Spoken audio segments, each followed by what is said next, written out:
Shalom, good morning to all. అనుదిన కృపలో వస్తున్న లేఖనాల చేత ఆత్మీయంగా బలాన్ని పొందుకుంటూ ఆత్మీయంగా సంతోషిస్తున్నారనుకుంటున్నాము. ఆ వాక్యం మకరందాన్ని ఆస్వాదిస్తూ ఆ దినమెల్లా ఆయన సన్నిధిలో మీరు ఉత్సాహిస్తూ సంతోషిస్తూ అనేకులకు కూడా ఈ వాక్యాన్ని తెలియపరుస్తారు అనుకుంటున్నాము. కాబట్టి అట్టి విధంగా మీరు ఆయన యొక్క కృపలో భద్రపరచబడుదురుగాక, ఆయన సన్నిధి మీకు తోడుగా ఉండునుగాక.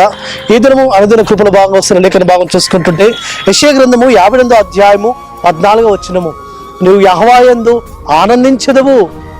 అవును ప్రియులారా, ఆ పరమ తండ్రి యొక్క నియామక కాలములలో అనగా విశ్రాంతినము మరియు నియమించిన మహావిశ్రాంతినములైన ఆ పండుగ దినాలలో ఆయన సన్నిధిలో మనం ఆనందిస్తే, ఆయన సన్నిధిలో ఆయన ఘనపరిస్తే, ఆయన సన్నిధిలో చేరి పరిశుద్ధ సమాజంగా చేరి ఆయన ఘనపరుస్తూ మహిమపరుస్తూ ఆరాధిస్తూ మరియు విశ్రాంతి దినమును పరిశుద్ధముగా ఆచరిస్తే, ఘనమైన దినమని ఘనముగా ఆచరిస్తే ఆయన ఆనందాన్ని మన హృదయాలలో ఉంచుతాడు.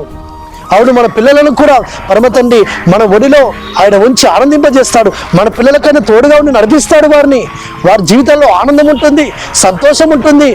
కాబట్టి ఆ పరమ తండ్రి యొక్క ఆనందము, సంతోషము మన హృదయాలలో, మన పిల్లల హృదయాలలో, మన కుటుంబస్తుల హృదయాలలో సమృద్ధిగా ఆయన సంతోషం ఉండాలి అంటే ఆయన మార్గంలో మనం నడవాలి సుమా.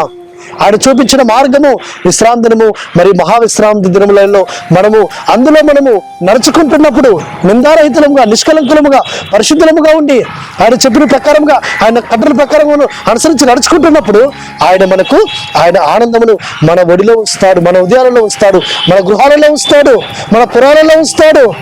కాబట్టి మన పురాలలో ఆయన ఆనందం ఉంటే ఆ పరలోకమే మన గృహాలలో ఉంటుంది.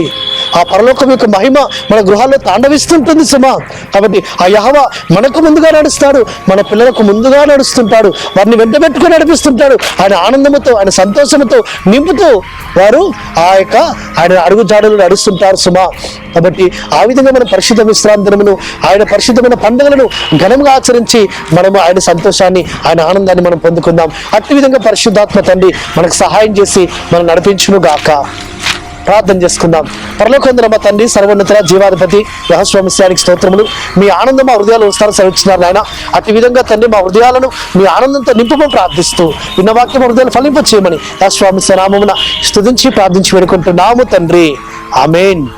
సర్వోన్నతుడు, సర్వాధికారి, సర్వశక్తివంతుడైన యెహోవా ప్రేమ, కృప, కనికరము, ఆయన దయావాత్సల్యత నిరంతరం మనకు తోడుగా ఉండి మనం నడిపించి బలపరచును గాక.